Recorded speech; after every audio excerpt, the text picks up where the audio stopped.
Ok, donc j'ai fait cette vidéo complètement spontanément aujourd'hui.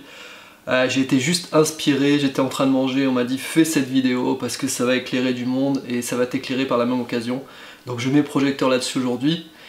Et cette petite voix, je vais la suivre, contrairement à souvent ce qu'on fait, c'est-à-dire qu'on la refoule et notre mental prend le devant, et puis finalement on écoute plus notre mental que notre cœur, et on suit plus la voix du côté pragmatique que la voix du côté parfois très spirituel, qui nous amène justement sur quelque chose de plus haut que le côté pragmatique. Donc c'est pour ça que je voulais faire cette vidéo aujourd'hui. Alors, pourquoi un tel titre ? Et surtout un titre qui est tellement révélateur de qui je suis, c'est-à-dire un profond révolutionnaire. Et ça c'est clair, je me le cache pas, je l'ai toujours été, depuis tout petit ça a commencé, élève inadapté, qui se conforte à un système pour avoir le besoin et la sensation d'exister, mais malgré tout qui refoule constamment ce côté rebelle et révolutionnaire qui est en moi, et petit à petit qui est ressorti et qui est rejailli depuis quelques années maintenant. Et j'en suis très fier parce que je l'assume totalement et c'est aussi ça qui fait ma particularité. Je parle souvent de particularité dans ce monde, c'est-à-dire exprime la particularité et la personne que tu es avec tes dons, tes talents, tes potentialités pour justement faire en sorte de trouver une voie dans ce monde.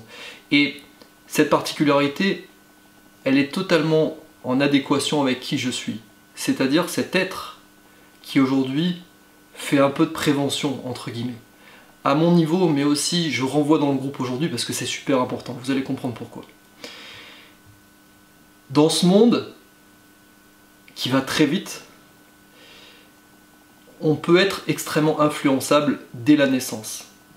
Et dès la naissance, le fait de se conforter à ce système qui nous écarte de qui on est, fait qu'on va rentrer dans la peau d'un comédien. Et comme quand on est un comédien, vous le savez, moi qui fais un peu de théâtre, à force de se mettre dans la peau du personnage, on devient ce personnage, on l'incarne totalement. Et ça c'est un gros problème, parce que toi quand tu incarnes un personnage, et que ce personnage fondamentalement ne te ressemble pas, qu'est-ce qui se passe? C'est que déjà ça va à l'encontre de qui tu es. Donc si ça va à l'encontre de qui tu es, obligatoirement, physiologiquement parlant, tu vas avoir des problèmes de santé qui vont te mener à une position intérieure qui va à l'opposé de la position sur laquelle tu es réellement. C'est-à-dire tes convictions, tes valeurs, ton cœur, ce que tu as dans les tripes. Et dans notre société, on pousse comme ça. Un peu comme une plante qui est dans un pot, tu sais, mais plus le pot est rétréci, moins la plante va grandir. C'est un peu ce qui se passe chez la plupart des êtres humains. Donc à partir de ce constat, qu'est-ce qui se passe en grandissant? Bien sûr, l'être humain pousse dans des petits pots et cette plante n'arrive pas à jaillir. Elle n'arrive pas à être ensoleillée, elle n'arrive pas à prendre son plein potentiel parce que justement on t'a bridé, un peu comme une araignée qui est dans sa toile, tu tournes en rond, tu te fais choper à droite à gauche et t'arrives plus à en sortir. Non pas que tu sois Spider-Man, certes, mais tu peux, grâce à ça justement, faire en sorte de rationaliser les choses en ayant un esprit beaucoup plus clair. Et c'est pour ça que je fais cette vidéo aujourd'hui. Parce que souvent, tu sais, tout part d'un déclic dans la vie. Et moi, j'en ai eu beaucoup des déclics. Et souvent, des petites choses ont fait des grandes choses et m'ont tellement interpellé qu'au final, je me disais, mais ouais, ça, c'est le truc que je dois changer chez moi. Et je peux te dire un truc, c'est que quand tu changes quelque chose chez toi et que tu l'incarnes totalement, que tu l'envoies dans la matière, c'est-à-dire que tu le matérialises dans ta vie, les choses changent autour de toi. D'où cette réflexion aujourd'hui, qui est extrêmement intéressante, c'est qui tu es. Et ce que tu es, c'est avant tout soit toi-même ce changement que tu veux voir fondamental dans le monde, soit ce changement. Parce que quand tu es ce changement, justement, tu arrives à t'accepter comme tu es et justement tu brises les pots. Tu brises les coquilles, tu brises les filtres. Tous les gens qui t'ont enfermé dans ce moule, qui n'était relativement pas adapté à ta personne, justement, tu vas pouvoir extraire ce qu'il y a de meilleur en toi et faire en sorte que les choses changent autour de toi. Parce que quand toi tu changes, les choses changent autour de toi. On peut le voir, souviens-toi, dans ta vie, dans ta vie familiale, dans les relations personnelles.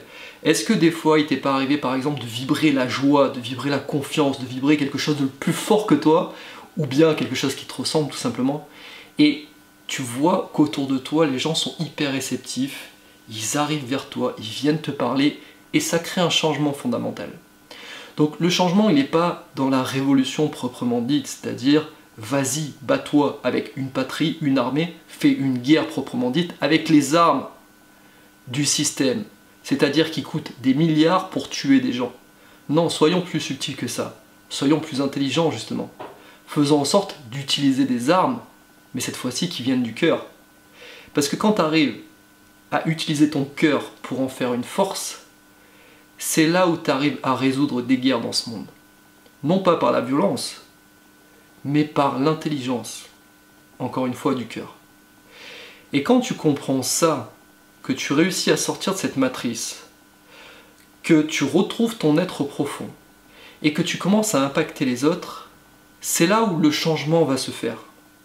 Du coup, ça va faire un petit peu comme un effet viral, un peu comme le corona en ce moment. Une personne va changer, de par ton changement, elle va impacter d'autres personnes qui elles-mêmes vont changer, et le système va se propager. Et plus ça se propage, plus ça touche du monde, et non pas à ton échelle, mais à l'échelle de l'univers. Est-ce que tu imagines cette puissance que tu as en toi sans forcément pouvoir t'en rendre compte actuellement? Ou est-ce que si tu t'en rends compte, essaie de revenir justement aux fondamentaux, en te disant mais ouais, l'essence même de ma personnalité, est-elle ressortie à son maximum pour impacter les autres, et que les autres impactent à leur tour énormément de monde? Je te dis ça pourquoi?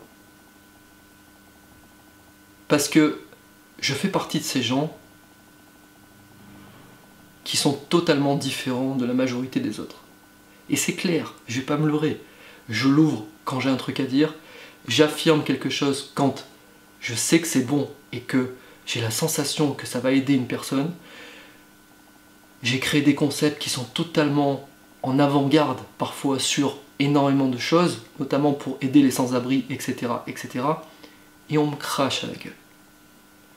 On me crache dessus. On invente des histoires parfois, on met le projecteur sur des choses qui sont fausses, ou bien on amplifie un peu comme une caricature. Mais pourquoi? Parce que ça ramène les gens à leur inaction. Et ça ramène les gens au fait d'être dans ce petit pot, cette petite plante qui n'arrive pas à jaillir. Donc, qu'est-ce qu'ils font? La seule stratégie, la seule manière d'exister, c'est justement de déployer du mal autour d'eux. Et c'est pour ça que le monde va mal. Parce qu'en se fiant sur les superficies et non pas les intentions, on crache le mal et la haine qu'on a à l'extérieur.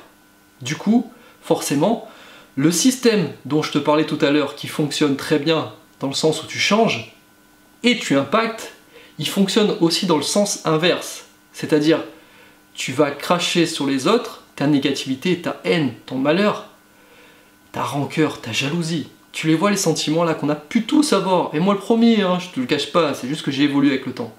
Mais ça en fait, ça va impacter différemment les gens dans le sens négatif du terme. Et comme le virus, ça va se propager. Et notre planète, elle arrive à saturation aussi bien sur le plan humain que sur le plan de la nature.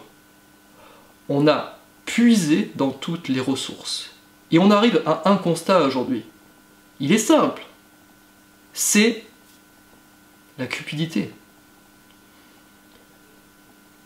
On est tellement enfermé dans cette apparence, dans ce matériel, dans ces on-dit, dans ces on crache à la gueule de l'autre, qu'on devient cupide. Et la cupidité, ça n'avance rien. Ça te recule de ton âme, ça te recule de qui tu es fondamentalement. C'est pour ça qu'il était important aujourd'hui que je discute avec vous, avec toi, et qu'on puisse se dire, à partir d'aujourd'hui, suis-je assez fort et ai-je assez le courage pour m'incarner totalement et vibrer des choses autour de moi qui sont justement extrêmement pures, qui sont moi, qui me ressemblent totalement. Et à partir de là, on change ce genre de choses, l'environnement autour de toi va changer, les gens, les amis, ça va être juste un terrain de jeu totalement différent. Et non pas avec des outils intellectualisés basés sur la rancœur ou la cupidité, comme je disais à l'instant, mais justement sur des outils profonds, c'est-à-dire ton être, l'humanité, la solidarité, le changement. Et si aujourd'hui, on n'a pas ces outils pour faire en sorte de les mettre en application et que les choses changent autour de nous, on va à la catastrophe. Et c'est clair, on le voit d'ailleurs. Regarde ce qui se passe en ce moment, depuis même des décennies. Heureusement qu'il y a des gens encore très courageux, qui ont essayé de changer les choses et qui l'ont fait. Je pense à Gandhi par exemple, tu vois. Mais aujourd'hui, on doit tous incarner une petite partie de Gandhi en nous pour essayer justement de changer les choses à notre niveau et impacter le monde.